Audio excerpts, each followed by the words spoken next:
सदस्यगण,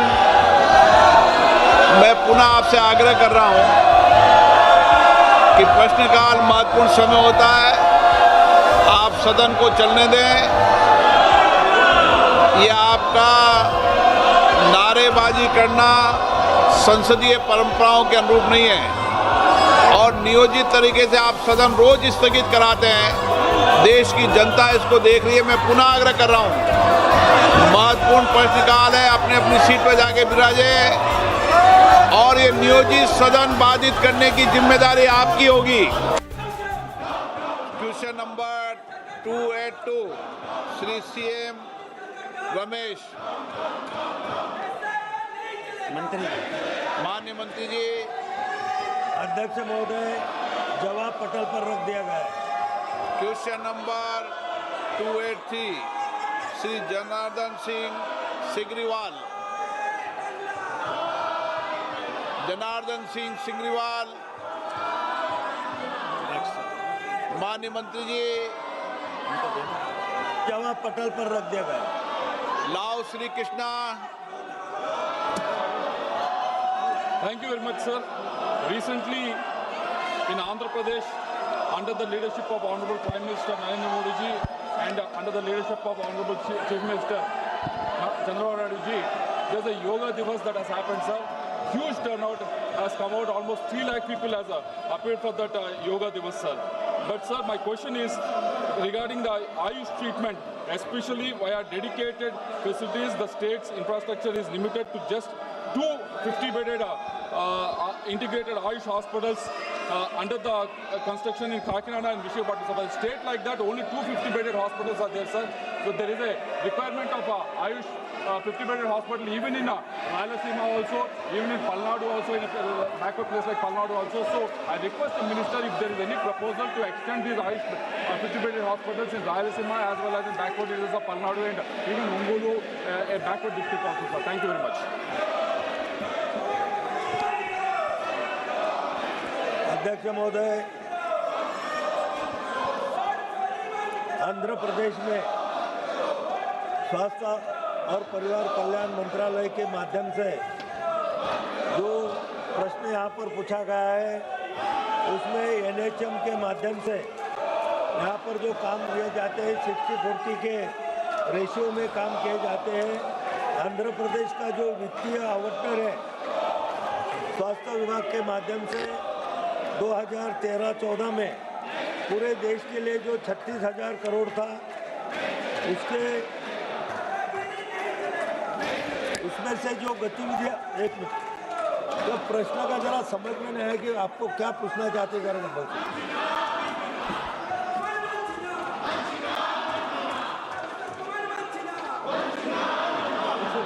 Hello, sir. Can you hear me? Sir, there are only 2 50-bedded Ayush hospitals in state of Andhra Pradesh. In state of Andhra Pradesh, the two, one in Visakhapatnam and the other one is in Kakinada. But there is another region, backward region of Rayalaseema, which doesn't have a 50-bedded hospital. There is a region like Ongole, which is a backward district. There is my district also, which is a backward district, where there is no provision of a Ayush 50-bedded hospital. So I request you, is there extension of, is there the possibility for you to sanction more Ayush hospitals so that this facility can extend to even backward areas of Rayalaseema, Palnadu and Ongole? This is the question. Thank you.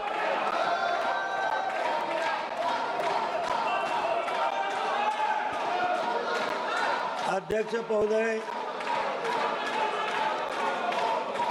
Andhra Pradesh के बारे में जो पूछा गया है, तो यहाँ पर आंध्र प्रदेश में 616 शहरी आयुष्मान आरोग्य मंदिर, 13 निजी स्वास्थ्य देखभाल और 13 सामुदायिक स्वास्थ्य केंद्र की स्थापना का सुदृढ़ीकरण की परिकल्पना की गई है। अध्यक्ष महोदय, आंध्र प्रदेश में जिलों के पुनर्गठन के मद्देनजर अतिरिक्त 10 सीएससी और 13 पीएससी और 1786 भवन रहित एसएससी आयुष्मान आरोग्य मंदिर की स्थापना के लिए राज्यों को आवंटित बजट के पुनर्नियोजन भी किया गया, जिसमें 571 इकाइयों को परित्याग करने वित्त वर्ष 2022-23 से वित्त वर्ष 2025-26 तक आवंटित यूनिटों की संख्या को 45 तक सीमित किया गया था। राज्यों के प्रस्ताव के अनुसार 1786 भवन रहित आयुष्मान आरोग्य मंदिर, 45 यूएएम, 26 आईपीएचएल और 24 सीसीबी के निर्माण सुदृढ़ीकरण के लिए आंध्र प्रदेश राज्य के लिए 236 शहरी आयुष्मान आरोग्य मंदिर को भी स्वीकृति दी है। राज्य सरकार द्वारा दी गई सूचना के अनुसार पीएम अभियान के अंतर्गत 45 यूएएम में से वर्तमान में 5 यूएएन भी कार्यरत है। अध्यक्ष महोदय, पीआईके के माध्यम से आंध्र सरकार से जो भी यहाँ पर डिमांड आती है तो निश्चित रूप से उसे पूरा करने के लिए केंद्र सरकार से वित्तीय सहायता देने की कोशिश की जाए। श्री उत्कर्ष वर्मा, माननीय मंत्री जी, माननीय रसायन सूचना सभापति पर रख दी गई है। एसपी वाला मेरी लोकसभा इंडो नेपाल अंतर्राष्ट्रीय सीमा पर है और किसानों को समय पर खाद नहीं मिल पा रही है। क्या मंत्री जी ये आंकड़ा बताने की कृपा करेंगे कि कितनी खाद अंतर्राष्ट्रीय सीमा पर नेपाल तस्करी में हर वर्ष चली जाती है, जिससे किसानों का हक मारा जाता है और उनको समय पर यूरिया नहीं मिल पाता? माननीय अध्यक्ष जी, सबसे पहले तो मैं बताना चाहूँगा कि फर्टिलाइज़र को किसानों तक पहुंचाना इसका मैंडेट मिनिस्ट्री ऑफ फर्टिलाइज़र की है और इसको हम बखूबी सारे देश में कर रहे हैं और उत्तर प्रदेश में भी हम कर रहे हैं। जहां तक लखीमपुर खीरी का सवाल है, वहां हमारी जो इंटर मिनिस्ट्रियल कमेटी के द्वारा यानी एग्रीकल्चर डिपार्टमेंट के साथ बैठ करके जो रिक्वायरमेंट बताई गई वो यूरिया की रिक्वायरमेंट थी 1,21,918 मेट्रिक टन और इनको 1,30,276 मेट्रिक टन दे दिया गया है और इनकी जो सेल है वो 1,25,130 हुई है। अभी 5,146 स्टॉक में पड़ा हुआ है यूरिया। ये मैं लखीमपुर खीरी का बता रहा हूँ।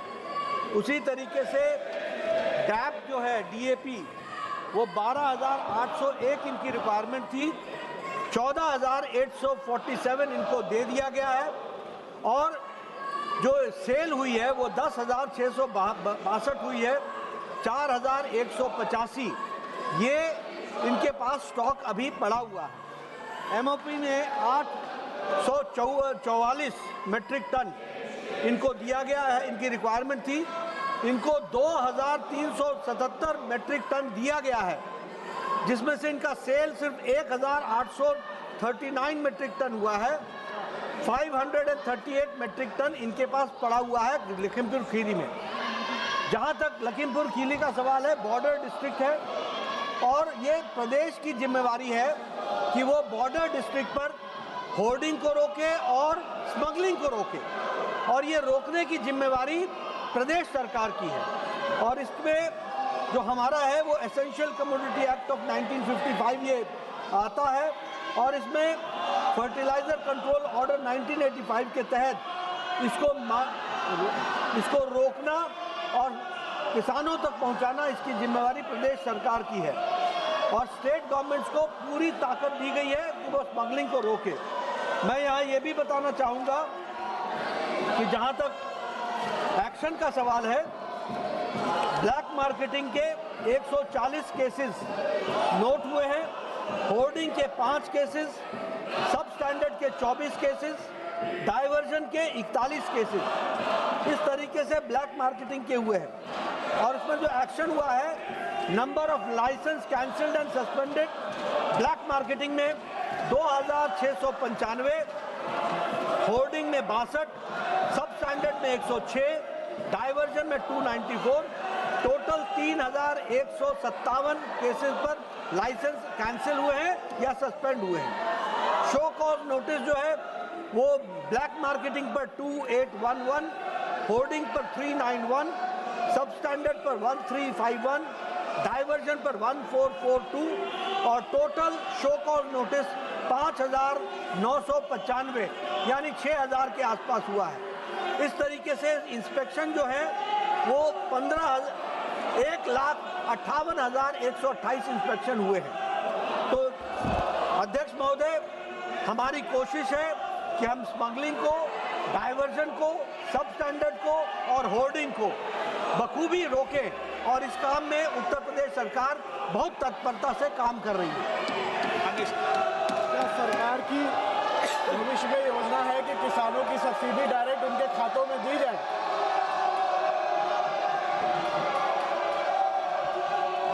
सब्सिडी लाखों करोड़ रुपए हम खाद के माध्यम से देते हैं, डायरेक्ट बेनिफिट में नहीं देते हैं, और ऐसा कोई विचार भी नहीं। श्रीमती हरसिमरत कौर।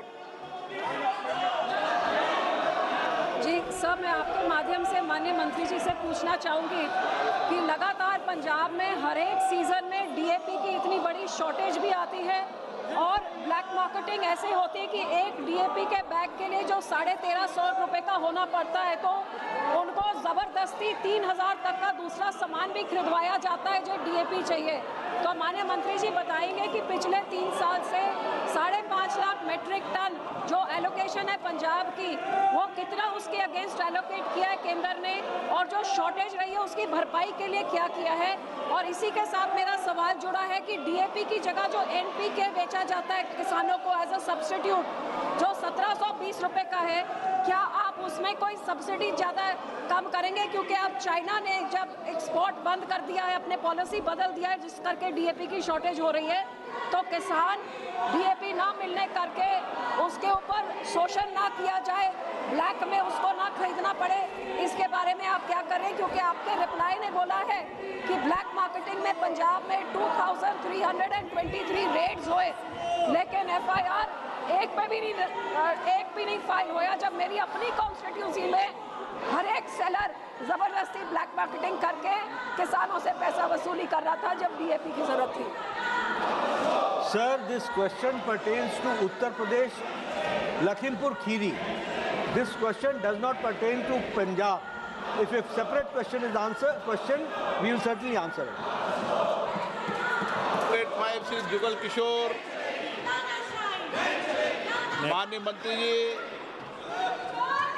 तो जवाब पटल पर रख दिया गया। श्री चंदन चौहान। माननीय सदस्यगण, मैं पुनः आपसे आग्रह कर रहा हूं कि प्रश्नकाल महत्वपूर्ण समय होता है, आप सदन को चलने दें।